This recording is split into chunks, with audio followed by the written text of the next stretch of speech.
No, pussycat. What's that mean? Gonna meet Radio 4. Who? Radio 4. Why? Have to wait and see. Oh. And that's here on BBC Radio 4. We're now with the final edition of Beyond These Walls. Ritula Shah meets Fiona Mont, a woman who once went on the run from the police.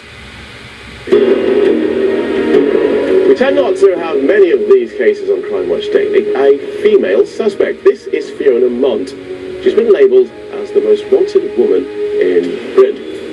If you do have any information at all about her, then call us now. 0800 0934 999. Crime Watch in 2001. Fiona Mont was being hunted across Europe. At the time, she was described as Britain's most wanted woman. She was suspected of a £350,000 computer fraud. She's always denied the accusation, and she's never been charged or tried. But at the time, there was feverish interest in a story that appeared to have all the ingredients of a thriller.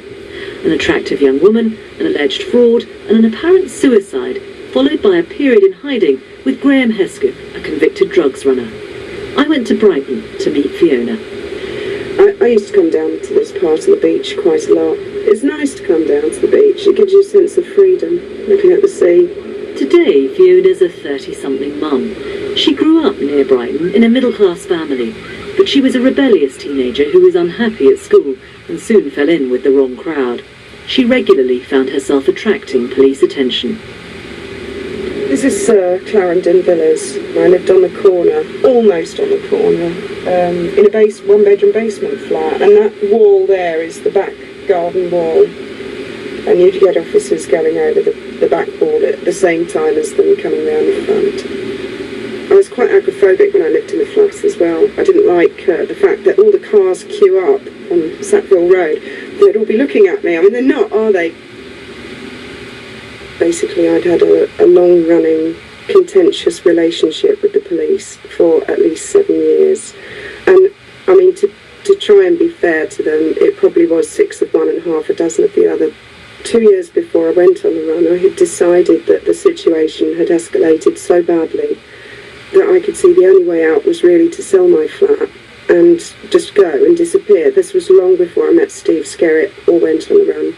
I am Steve Skerrett. I was a detective in the Sussex Police Force in 1999.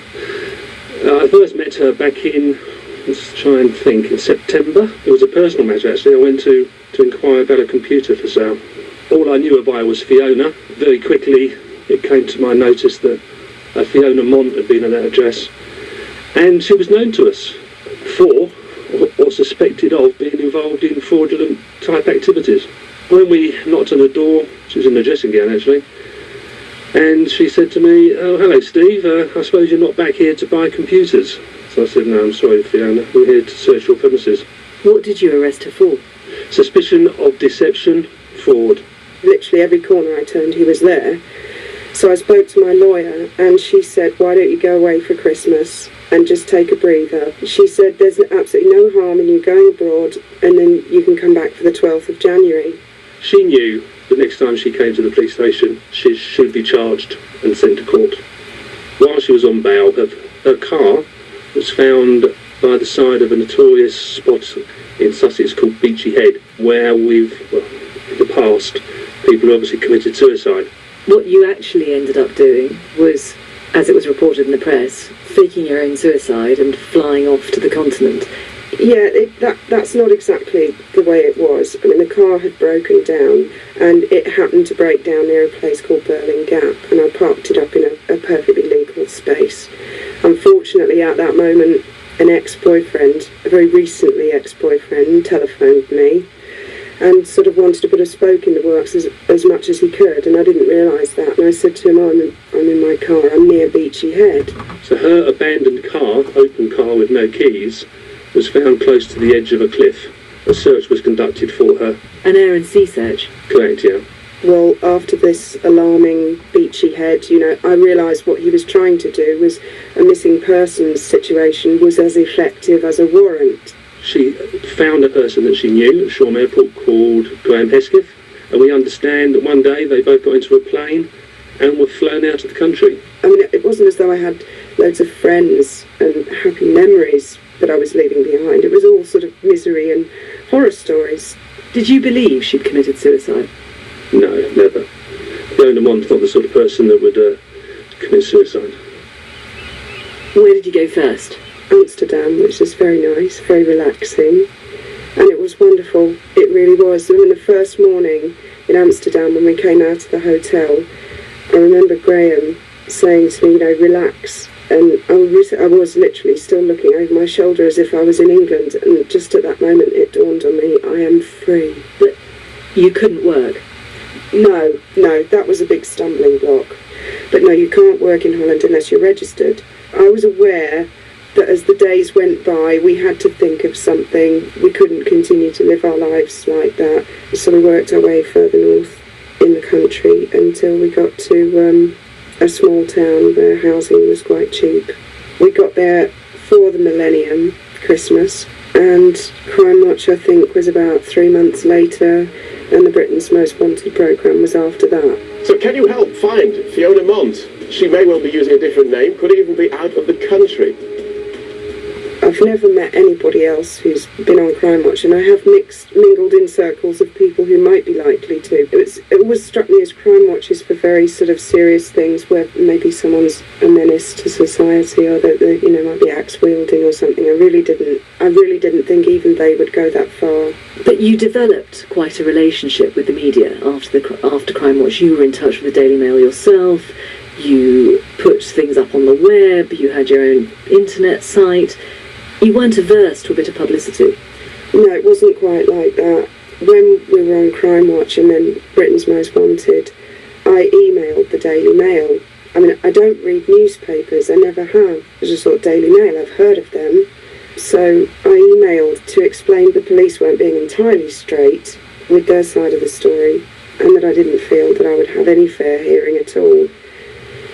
And then we decided that it might be good to try and defend myself through a website. If you were trying to keep a low profile, if you were trying to keep away from police attention, was it wise? I think I was in deep shock that even they had gone so far as to go to the media. As I said to Graham before we left, they will not let this drop. You don't understand. There are certain officers who have an obsession. I'm the sort of person that doesn't stop, that won't give in. I felt that in the past, from what I'd seen, she'd got away with blue murder before. She was very quick to taunt and cheer, and I wasn't going to let her go on this one. I was going to find her. You weren't going to give up. You were slightly obsessive, you might say. No, I wasn't obsessive. I wouldn't describe it as that. I think if it had been anybody that had done what she'd done, I'd have done the same thing. At the end of 2001, the police came close to catching Fiona in Holland, but she'd already left in a caravan for Spain. And she'd just found out she was pregnant. It was an old 1960s, very, very tiny caravan with a damaged door, which we bought off a Dutch police officer, and we laughingly called it the TARDIS. So it was very romantic as well, because it was just the two of us, even though I was pregnant. And I was working as a waitress for £2 an hour, and Graham was working as a bricklayer. So, although we weren't earning a lot of money, it was a fairly cheap way of living. We had a very good, healthy lifestyle of get-togethers in the evening, hard-working day, and, you know, normal values in life, which I don't think I'd been surrounded by in previous years. Fiona was on the run. Where and when did you eventually catch up with her? As a result of the information that we received, I went to Spain, I think it was in 2002, to identify Fiona Mont at a caravan park near Malaga. A woman from Brighton, described as Britain's most wanted woman, has been... This is the face of Fiona Mont, the woman dubbed Britain's Most Wanted. The reason I went across there was only to identify her. She was using a different name at this time. She wasn't known as Fiona Mont. She was known as Jacqueline Mayhew. Arrested her at a campsite in Malaga. And the Spanish authorities insisted that somebody that knew her be there to actually identify her.